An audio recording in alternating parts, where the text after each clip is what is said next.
Hello, welcome back. Hey y'all, welcome back to the channel. So, I know we've been gone for like months. We apologize about that, but we have been growing in our own relationship, and we felt like that was needed to come back and actually give y'all the advice that you're looking for, the little tidbits, tips, and tricks.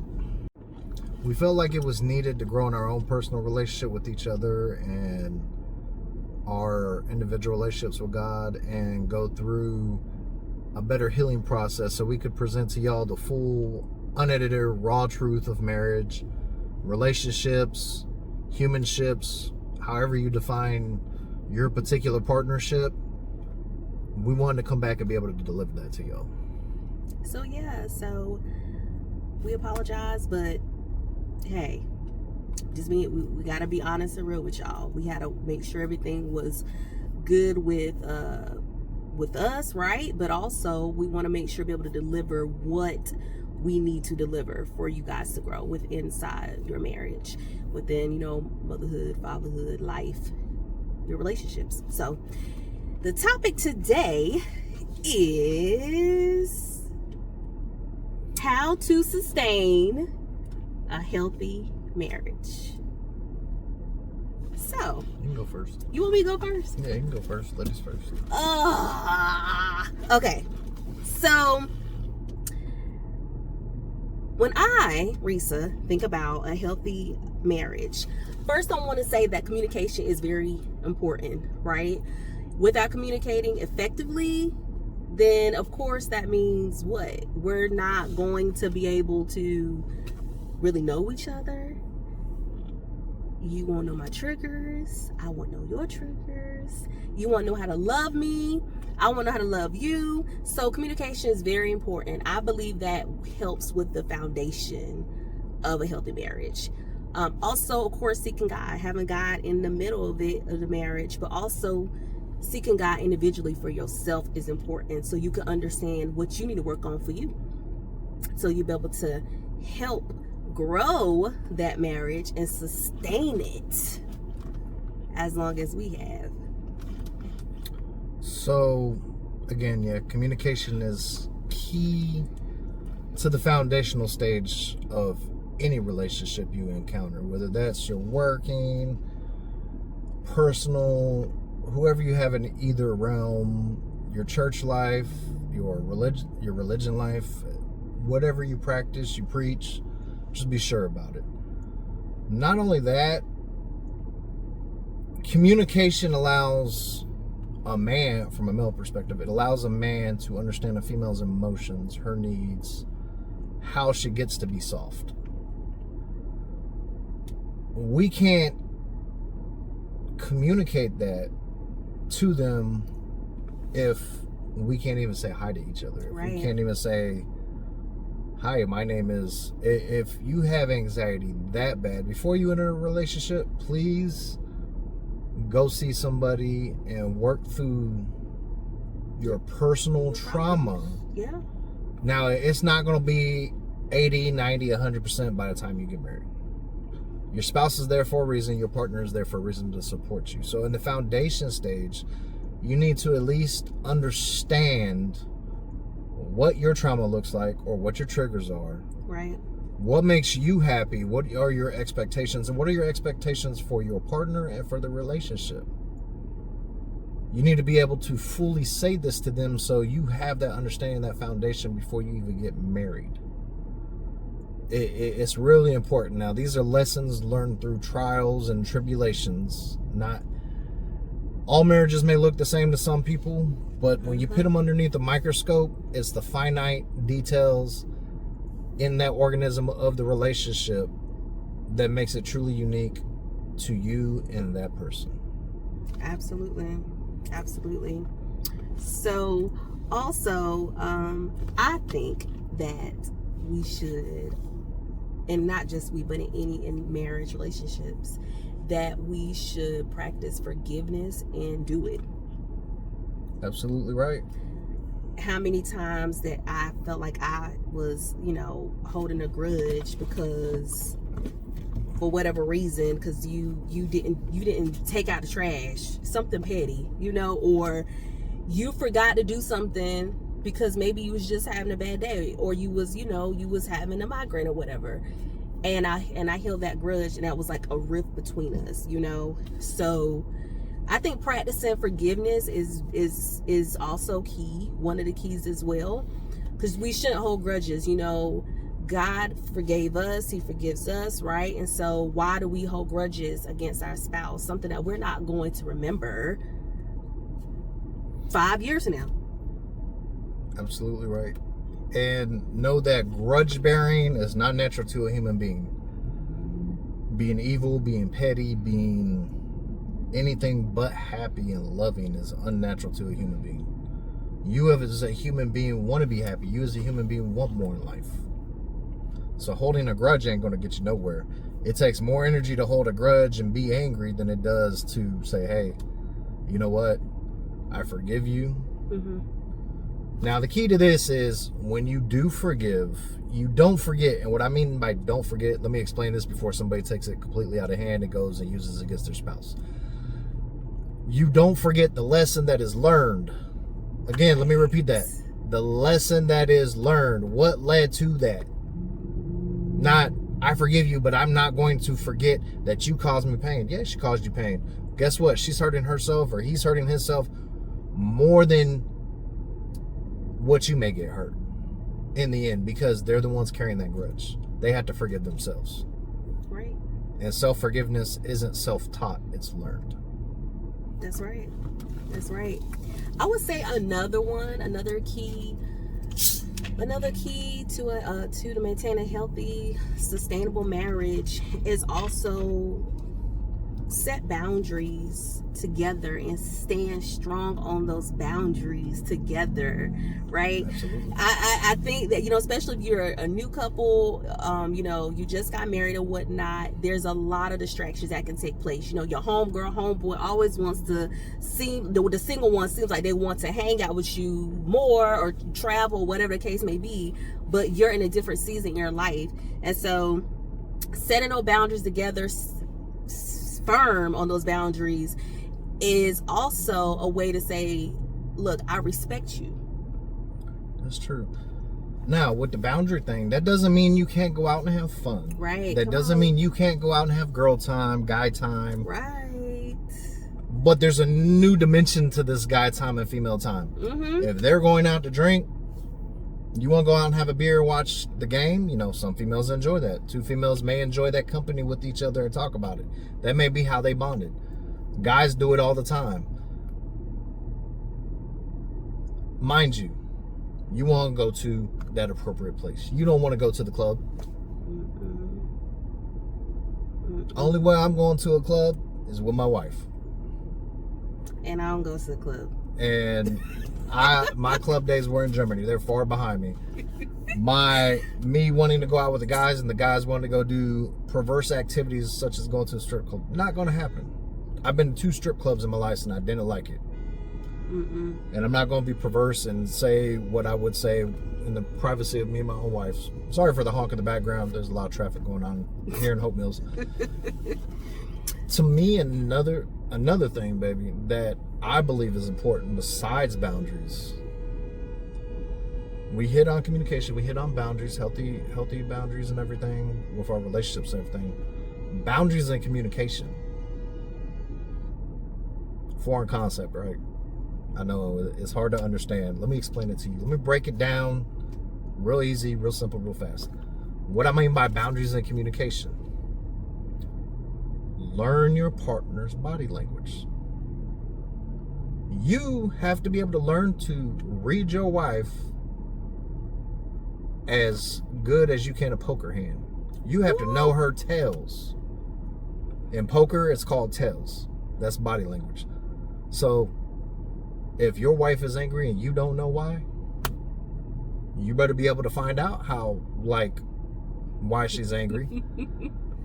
And if not, find out a plan, follow through with it, so she can forgive you. And vice versa, ladies. If your husband is angry, we as men don't operate on emotion. So if we're angry, it's something really, really important. It's not petty.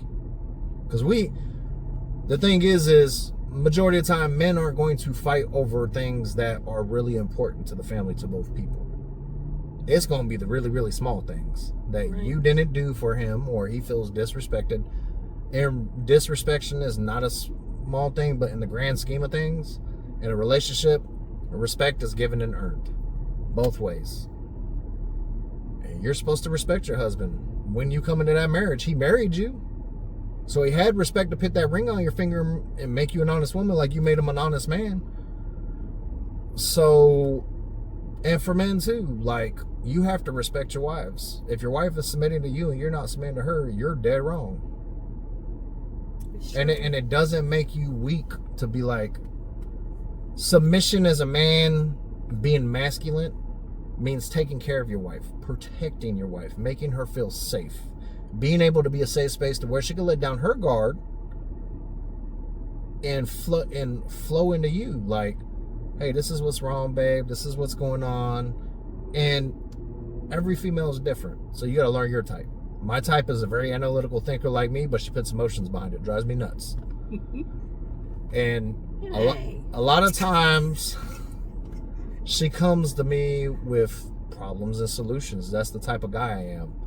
I don't always do it to her because I've gotten to a point to where I know if I can't figure it out, my spouse will. And then if she's having an issue, and it's normally small things, because the big things she can figure out by herself. She's a big girl. Weird. But the small, simplest things in life, she can't figure out. And I'm like, hey, this is what's going on. This is the solution. Why are you telling them my business? You tell my business all the time. Oh, so okay. Anyway, next subject. It's not a next subject. I want to get on this. I want to finish this boundaries before I move into the next one. So, also standing firm on your boundaries also means that we're protecting us.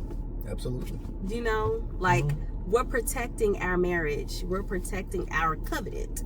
You know, and so boundaries is a good thing. I agree with everything that you said, but it's also standing firm, so I'm protecting what God has given me, blessed me with. Well, I gotta give you something to talk about. I can't say everything.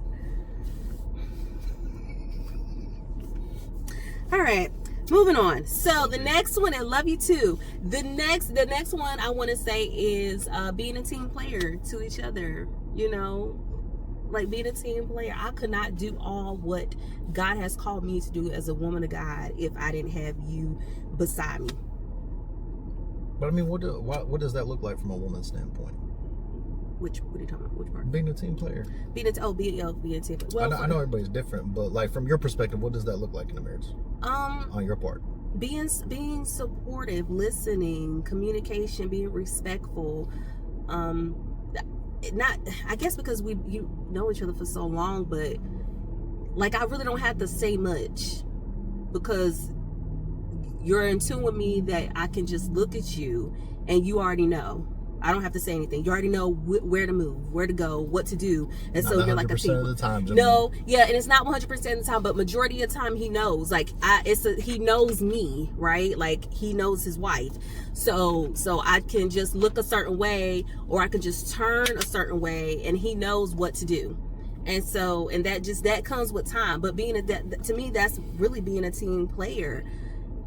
You took time to understand me, right? And so we just flow together. We respect each other in our respectful places. I let you lead. Yes, I could be spicy sometimes, but I let you lead. And when I'm out of place, you let me know, and I respect that. All right, gentlemen, team play on our part. Learning how to compromise. It doesn't always have to be your way. Leading a household, you first must learn how to be a servant. Yep. And I'm not meaning serve her on her whims and everything. No, you have to learn, like she said, you have to learn her, like I was going over and how she was explaining, her tells. If she wants to go do something, you had to compromise. If she wants to watch TV, here goes the remote, babe. 9 times out of 10, we get into the shows, gentlemen. Don't cap.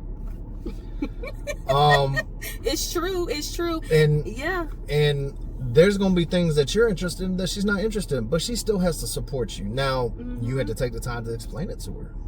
And we may not always agree. Like for me, how many times have I sat there and say, okay, listen, babe, I support you, but I don't agree with with this, or this doesn't, I say that, and you be like, okay, but I still support you and I'm still there. She does. I let you lead because that's biblically what you're supposed to do.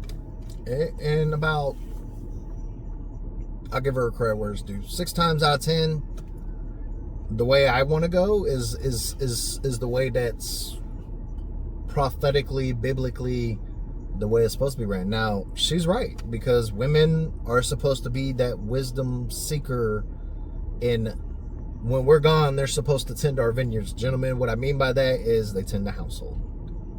So if you give them something, they're supposed to double it. That's, with anything, that's your love, that's finances, your emotions.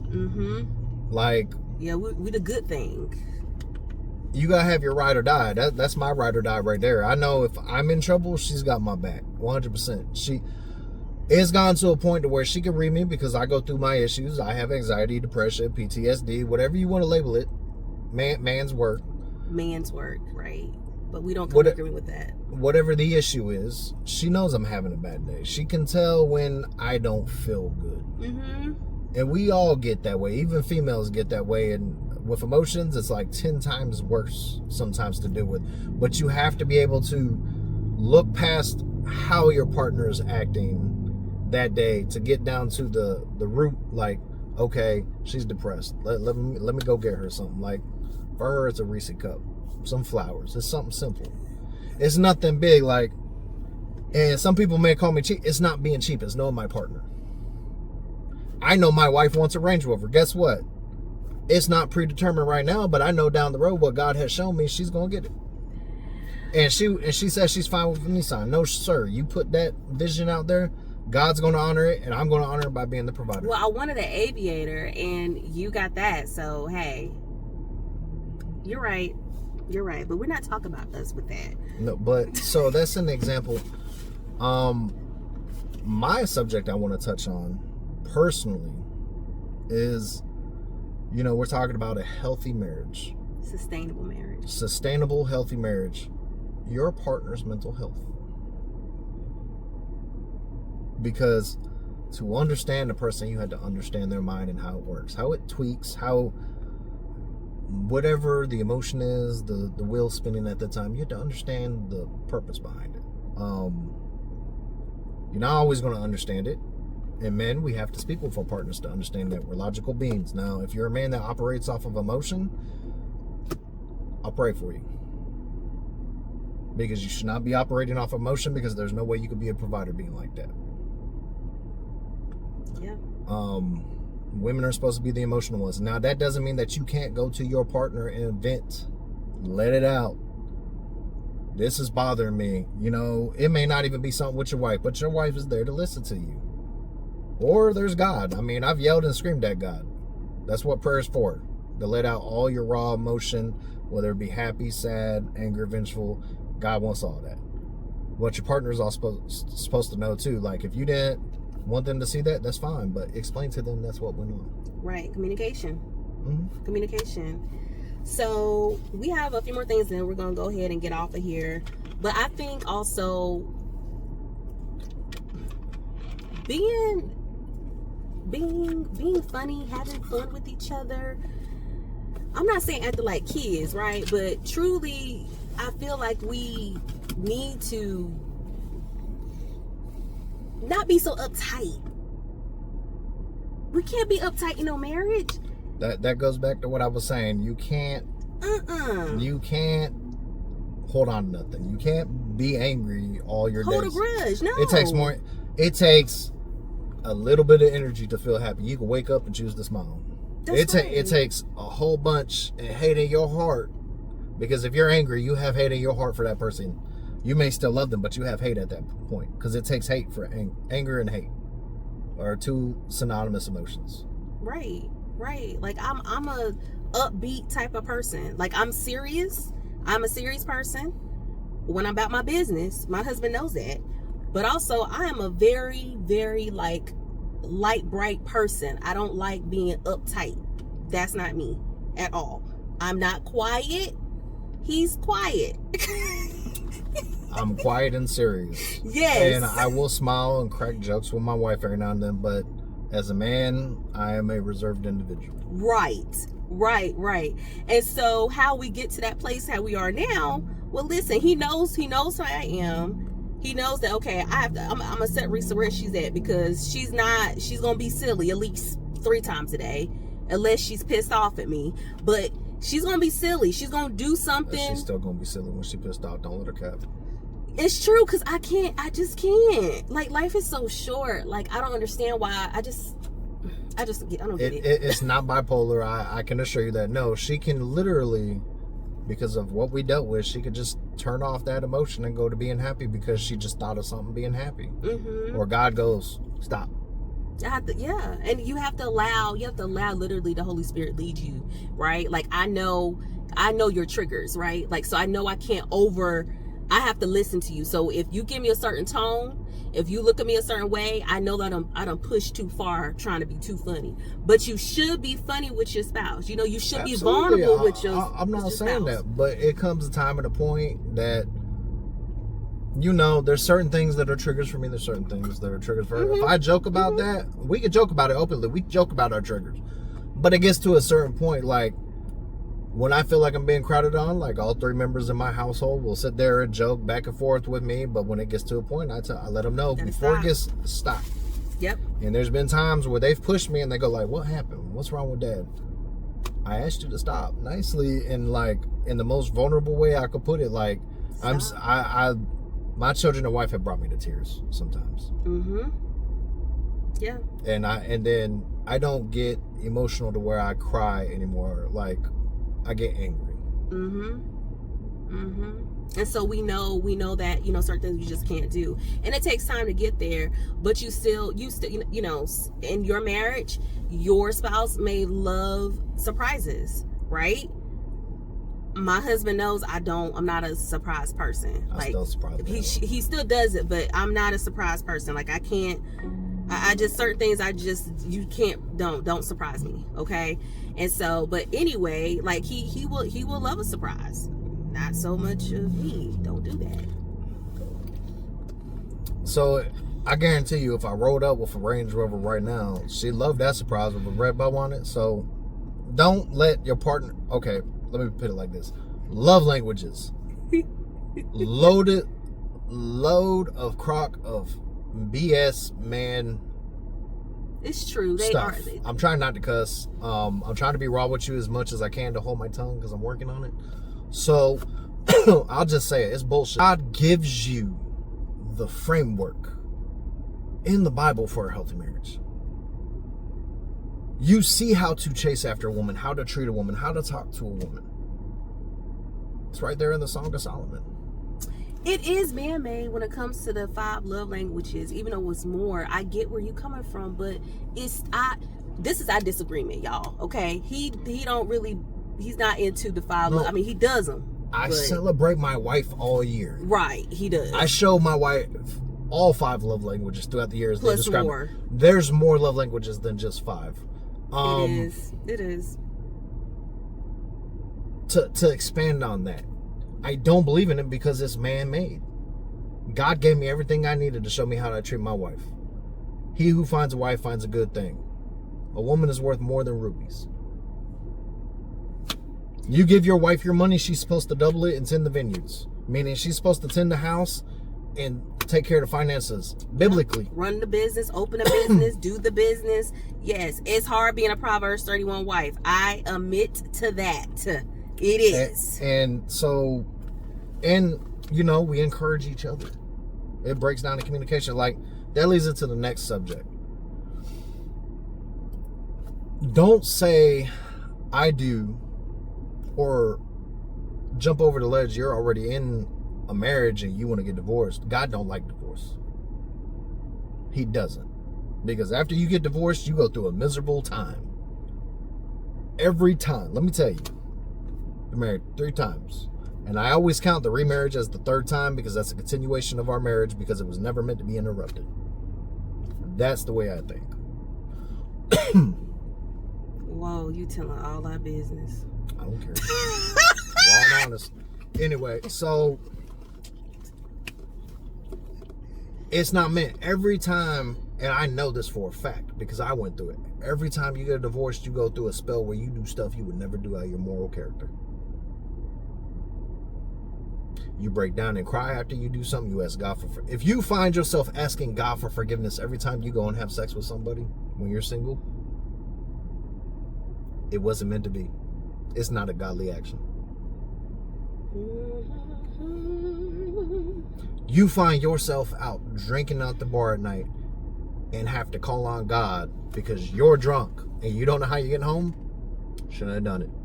You're out at the club, you feel weird, you ask God for help to protect you, shouldn't have been doing it. So let me get back to what I was trying to say, just giving you some examples. Know thyself before you commit. Understand enough about your partner, even in marriage, that you guys can talk it through. Now, if you're in a marriage and it's struggling, I'm sorry. We have been there. I understand the pain on both sides. Mm-hmm. But y'all aren't submitting to each other. You won't call cap on anything anybody can say. I'm not taking nobody's side. You're not truly listening and communicating. Or in some cases, it may be the wife demasculating the husband because she's not being submissive to his leadership. In survivor mode for a woman, that single mother mentality, black woman mentality. It could go for Hispanic all races. You're right, it can. But I'm talking about for a culture of me because I'm a black woman. So yeah, yes. Culturally, yes. So yeah, understand. And for guys, you're thinking about another woman because your wife. You may be. Let me back up. You may be thinking about another woman. You may be suffering with porn addiction. That goes both ways. You may be suffering because somebody says something to you about your wife, and you're in agreement with them when you shouldn't. Both of y'all are letting people into your marriage and go talk about your business to your parents. I've been there, and I'm sorry, but I'm not sorry. I know you're doing it if you're doing it. So stop it.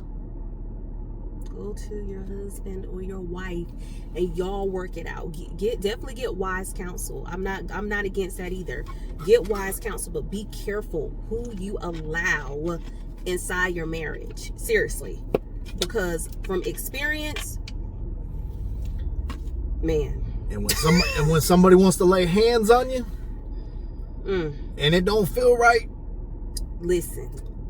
I wish I had some church music because I could stop and preach to you like that. If somebody's laying their hands on you and it don't feel right, and that gut feeling like danger, discernment. That's called discernment. That's the Holy Spirit prepping you. Don't let them lay hands on you. I don't let nobody lay hands on me. Unless I can sit there and tell, and my wife can tell you, I will sit there and tell you. He will. And I'll be like, I don't like that person. He will. And I have to, and no matter how so-and-so, pastor so-and-so, apostle so-and-so, deacon so-and-so wants me, look, my husband said, look, I can't because obviously I trust the Spirit and the Lord of my husband so much that I trust him that we can't go there, or I can't be in contact with you with XYZ like I can't. And in due time, it definitely reveals itself. So I have to respect that. And so you have to make sure you using that discernment for real in that belly, because he's right. Don't let nobody lay hands on you in your marriage for sure. Don't, because spirits can transfer. And I want to say something. I want to say this before I go to the last little tidbit here. I understand, yes, my husband just cussed, but that's something that he's working on. We all are working on things. We're not pastors, okay? We're not, and I want to say that, yes, yes, I'm a minister, I'm an ordained minister, but I say that because a lot of church people, worldly people, let's be honest. A lot of people like to point fingers. When they point fingers, there's three fingers point back at you, and you got to do a inner deep dive discovery within yourself. My husband know who he is. He know what he needs to work on. I know who I am. I know who I need to work on. And guess what? Let he who have not sinned cast the first stone. Mm-hmm. Guess what? I know pastors that smoke. I know pastors that drink. I know pastors that cuss, that do all three. Guess what? Have some of the sagest advice in the world, because they're not of the world. They know who they are. They know their faults. They can get up on Sunday, deliver a great sermon, deliver people, but they're working on themselves. So let's realize that, yes, there is a fracture with this side of the church. And like she said, worldly people, people of religion, not people of faith, That's people right. of religion. Yes. Go ahead and point your finger at me, because I guarantee you your life isn't as cozy a way. I'm not judging you.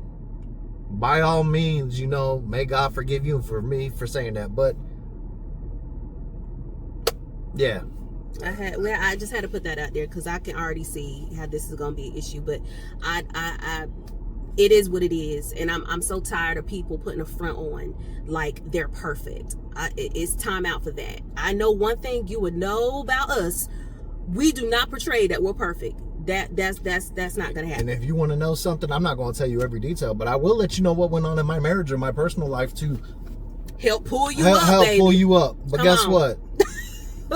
That's why we said it would be raw and unfiltered. Because guess what? I was in the military. That is ingrained into my being. And he's trying, and he has been trying to work on it, but It's not going to be 100%. I can guarantee you that. Because it goes along with my ministry.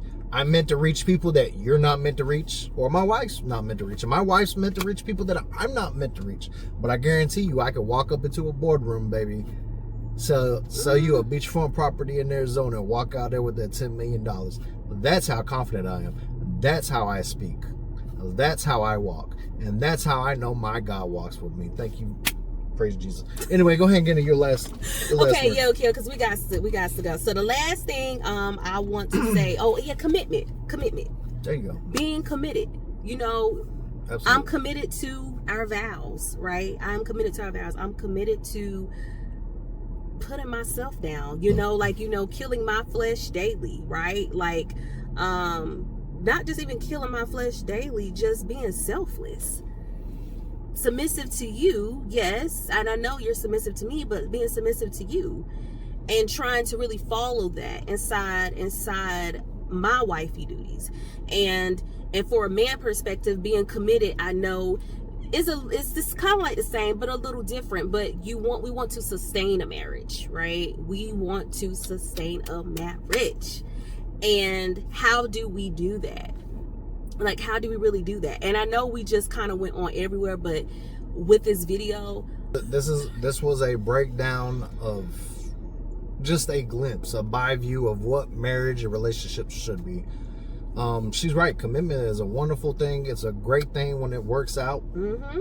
Both gotta do it. It's a great thing when both people are committed and they're on a level. Mm-hmm. Because I can tell you, this level's only going to get higher. We're going to level up. Mm-hmm. And there ain't going to be nobody that knows it. You're just going to see it through the smiles on my wife's face and the smiles on my face. Yeah. You're not, if I go out and I get $10 million tomorrow, you're not going to know I have that money. You're not going to know I leveled up that much in life. The church may know when I go give a big 10% donation, because at that point in time, I think I'm at a different level in life. Here you go. Tax bracket, yeah. Here you go. It's not even about tax bracket. It's about doing the Lord's work. But it's got to be a church that does mission work. Our church does mission work. And I would give it to my church. Actually, I spread it all around Fayetteville, the churches and churches that are in need, because I do wholly believe that these small churches offer more interpersonal relationships when they're starting out, that if they stay on that God will bless them. Mm-hmm. But commitment is a wonderful thing. It's what God meant you to be. You're meant to be monogamous, even though in human drive tells us not to be monogamous and to be polygamous. To be, God didn't say be fruitful and multiply and go out and sleep with everybody. That's not what that means. To be fruitful and multiply, when he said that, was you be fruitful and multiply. He was giving it to the sons of Israel. We're all sons of God, sons and daughters of God's. And to be fruitful and multiply means to just be prosperous in life and whatever you do. Right, whatever you do. If you want to be the fruit. If you want to be a beggar, live as a beggar. But that doesn't mean you have to act like a beggar. There's people that choose to be homeless because they don't want bills and they don't want that stress. They live in a tent and they got a car and they got everything. But, you know. Just so like you just said, they choose. And just like in a marriage, you choose. You choose every day to wake up and be committed to your spouse. Exactly. You choose that. It's a choice. It is definitely a choice. So, I don't know. All of it's a choice. It is. Marriage is a choice. Like, yeah, decisions. Ladies, I'm just going to target you for a minute, and it's not to be mean. But don't come to me and tell me that God told me that my husband is a 6'4" NFL player or a 7-foot basketball player, and I'm meant to be somebody with money. No.